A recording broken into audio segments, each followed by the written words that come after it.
A independência americana em 1776 não foi um ponto final, mas um ponto de partida. O século XIX começou com uma pergunta urgente: como transformar um grupo de ex-colônias em um país verdadeiramente unido? Enquanto os Estados Unidos tentavam responder isso, expandindo seu território e sua economia, os países da América Latina enfrentavam um desafio parecido: como construir nações livres, prósperas e justas depois de domínio europeu. Nesse documentário, o oitavo ano do Colégio Inspire Educar vai analisar os principais acontecimentos desse século nos Estados Unidos e um fator crucial: como a política externa norte-americana começou a definir cada vez mais o destino de todo o continente.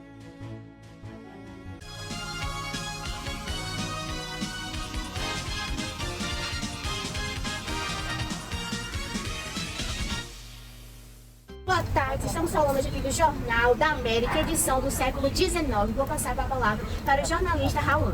Boa tarde, leitores e ouvintes nesse respeitoso Jornal da América. Hoje, no ano de 1823, trazemos notícias importantes sobre o rápido desenvolvimento dos Estados Unidos da América, que vem passando por grandes mudanças e transformações desde o início deste século.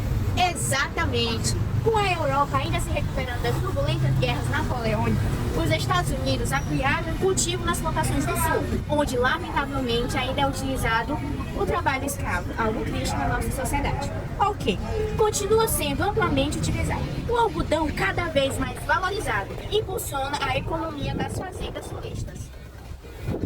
E não são apenas as fazendas que avançam. A tecnologia tem surpreendido a população e o governo. Os novos barcos a vapor já cortam os rios em uma velocidade jamais vista, encurtando viagens e facilitando os transportes de mercadorias. E as novidades não param por aí. Fala-se que em poucos anos as estradas de ferro cruzarão diversas regiões, prometendo conectar cidades distantes e transformar a forma como nos deslocamos neste vasto território.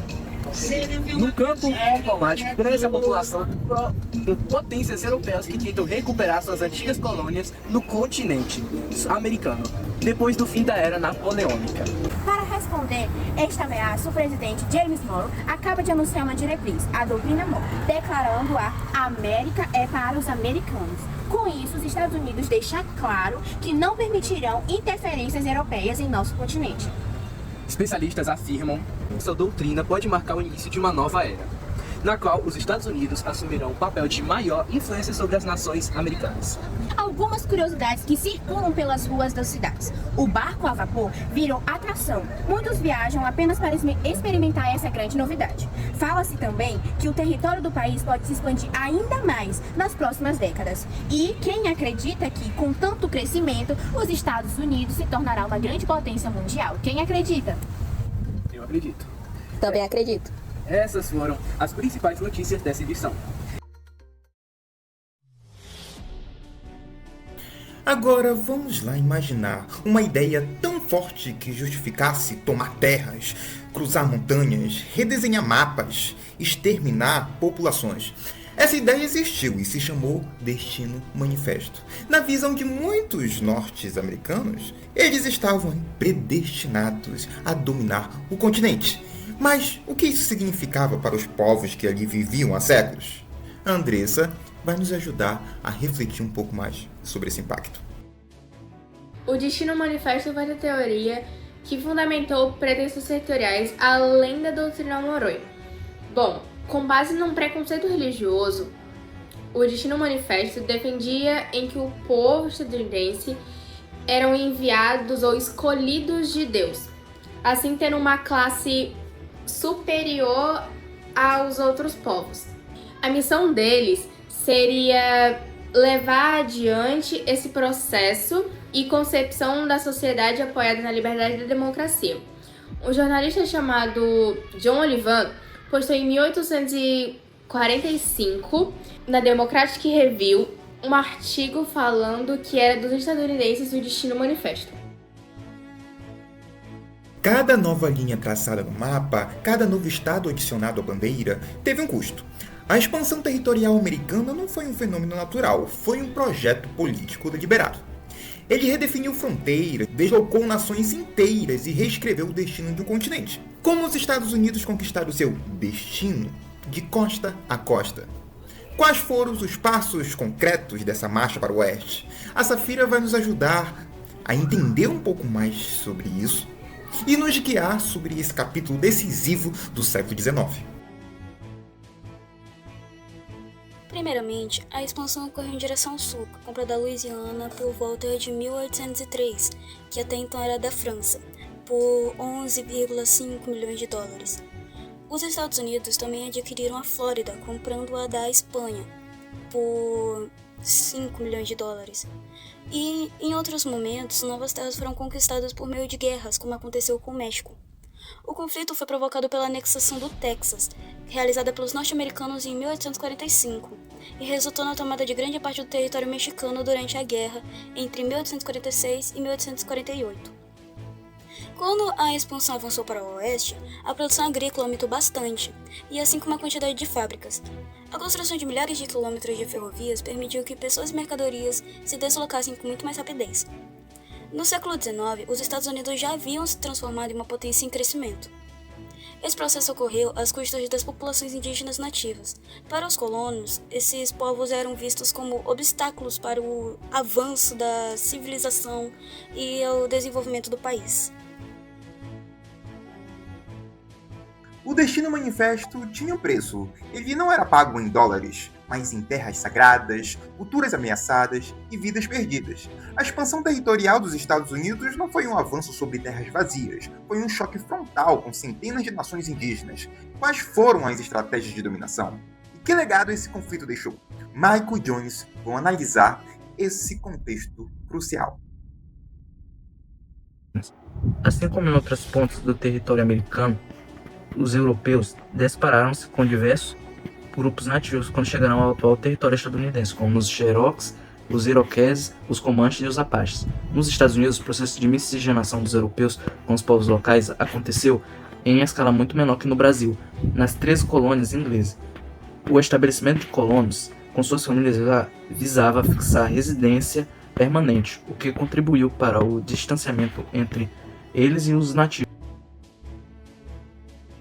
A catequese dos nativos com o objetivo de pacificação também se deu em menor escala nos Estados Unidos, em comparação com a colônia de Portugal.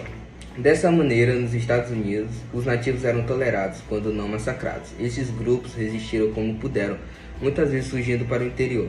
O processo contra os indígenas se intensificou. O governo dos Estados Unidos promulgou algumas leis contra os povos locais, como a Lei de Remoção dos Indígenas de 1830. Tal lei determinava que os povos locais deveriam migrar para reservas localizadas a oeste do Mississippi. Às vezes, um país precisa passar por uma guerra contra si mesmo para se redefinir. Entre 1861 e 1865, os Estados Unidos viveram seu conflito mais sangrento, a Guerra Civil. Muito mais do que uma disputa, foi uma luta pelo significado de liberdade e pelo futuro da União. Quais eram os lados do jogo? Como a abolição da escravidão se tornou central?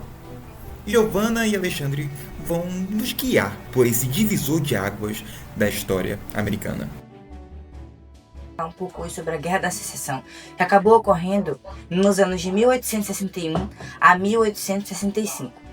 Bom, essa guerra começa com um problema grande que surgia entre as regiões norte e sul dos Estados Unidos. Não foi algo que aconteceu do nada, já tinham várias diferenças entre essas duas regiões. Primeiro, a parte econômica. O norte já era mais industrializado. Tinham fábricas, comércios e cidades crescendo. Lá o trabalho era livre e assalariado, o que quer dizer que as pessoas trabalhavam e recebiam por isso. Já o sul era completamente diferente. Tinham aquelas grandes plantações, os latifúndios e era tudo baseado no trabalho escravo. A economia deles dependia do algodão, que era vendido principalmente para outros países. Apesar da diferença, as duas regiões mantinham uma troca comercial e apresentavam dependência econômica mútua. Outra coisa que gerava muita briga era a questão de novos territórios. Quando os Estados Unidos anexavam um território novo, surgia a pergunta: será que esse território vai permitir escravidão ou não? E por fim, tinha a representatividade política, que era bem desequilibrada. No sul, a população, em grande parte, era formada por pessoas escravizadas. Só que mesmo sem direitos, elas contavam para aumentar o número de representantes da região no governo federal. Isso dava ao Sul uma influência política maior do que ele teria se as pessoas livres fossem contadas. Isso, claro, deixava o Norte cada vez mais irritado. Então, resumindo, eram diferenças econômicas, disputas territoriais e uma briga enorme por poder político. Tudo isso foi crescendo até explodir na Guerra de Seção. O Norte, com o objetivo de ampliar o mercado, desejava a abolição da escravatura. Por isso, o Partido Republicano do Norte lançou Abraham Lincoln como candidato à presidência. Já os sulistas apresentaram Jefferson Davis com a vitória de Lincoln. Os sulistas temeram a perda da sua principal mão de obra, se separaram da União.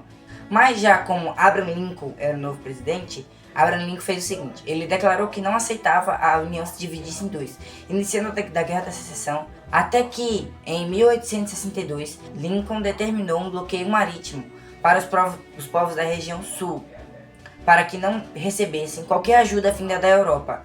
Isso causou uma grande greve da fome nos Estados Unidos.